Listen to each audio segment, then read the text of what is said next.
थे कि नेता फेल हो गए तो जनता चली जाएगी। तो मैं इस जुल्मी हुकूमत और गोदी मीडिया को बताना चाहती हूँ कि तुम नेट के कनेक्शन काट सकते हो, लेकिन किसान के दिल की तरंगों को तुम नहीं काट सकते। ये किसान के दिल की तरंगे थी जो रातों रात मंदिरों में अनाउंसमेंट हुई कि हमारे नेता रो रहे हैं। गाजीपुर बॉर्डर पर, आज गाजीपुर बॉर्डर पर उनकी हिम्मत हुई है, कल टिकरी बॉर्डर पर होगी, कल सिंगू बॉर्डर पर होगी, तो हमारा आंदोलन विफल हो जाएगा। तो धन्यवाद करती हूँ मैं गोदी मीडिया का, जिन्होंने हमें दिखाया और हम जागे। अब जैसे हमें पता है कि दिल्ली में उस गोदी मीडिया ने सिर्फ झंडे पे फोकस किया कि झंडा फहराया ताकि जनता वहीं पे उलझी रह जाए, और धर्म के नाम पे लड़ाने वाले इन पाखंडी कह रहे हैं कि तुमने झंडे का अपमान किया है। अरे तुम क्या बताओगे हमें कि हमने झंडे का अपमान किया है? झंडे का अपमान तो तब होता है जब सीमा पर जवान रोता है और खेतों में किसान रोता है। और आज वो हकीकत है, सीमा पे जवान रो रहा है और खेतों में किसान रो रहा है। हमारी लड़ाई तीन काले कानूनों के साथ साथ गोदी मीडिया, भ्रष्टाचार फैलाने वाले, गलत जानकारी देने वाले और इस हुकूमत के साथ है।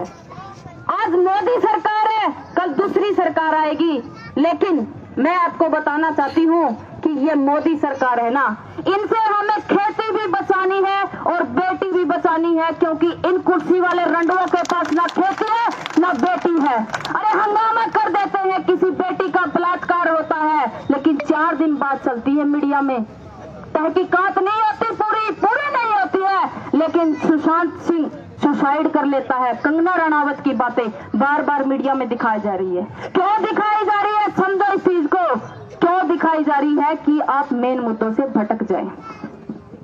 ना जी, बस मैं यहाँ पैसे के लिए नहीं, राजनीतिक भूख नहीं है, मेरे दिल में आग है।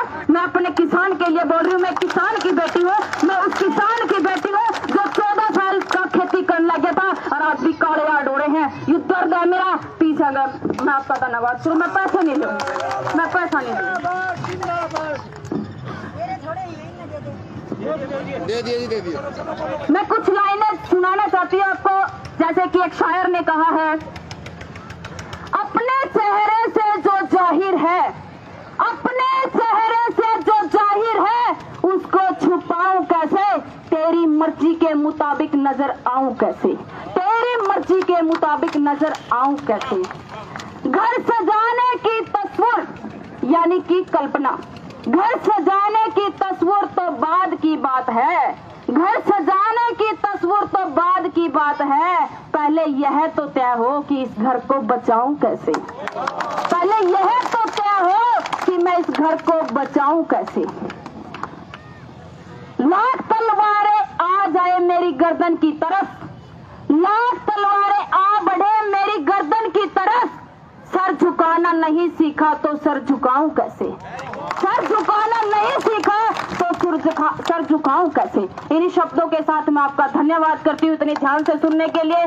और जैसे अभी अनाउंसमेंट होती है यहाँ पे कि भाई धरने पे ज्यादा से ज्यादा संख्या में पहुंचना है, क्योंकि यहाँ से उठाए जाने की हमारी तैयारी, पुलिस प्रशासन की तैयारी चल रही है।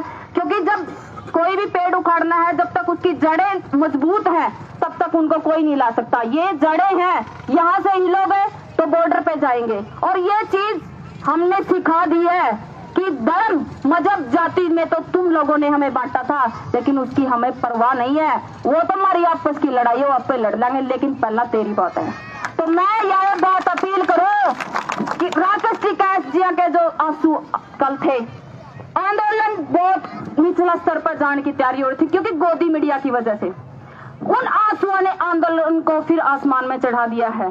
तो हमें ध्यान रखना है, विशेष तौर पर युवा साथियों को ध्यान रखना है कि कोई भी ऐसी हिंसक घटना ना हो कि वो उसका हमारे आंदोलन पर असर हो। क्योंकि गोदी मीडिया की अफसराएं तो इन्हीं मौकों के तलाश में रहती है कि छोटा सा मौका मिले और कब आंदोलन को खराब करे। तो हाथ जोड़ के आपसे विनम्र प्रार्थना है कि ध्यान रखें, विशेष करके हमारे जो बुजुर्गों के साथ रहे, जो हमें आदेश देते हैं उनको मानना है, उनके साथ चलना है। और जन जन का ये आंदोलन है, पूरा देश का आंदोलन है। और मैं आपका धन्यवाद करती हूँ मेरी बातों को ध्यान से सुनने के लिए।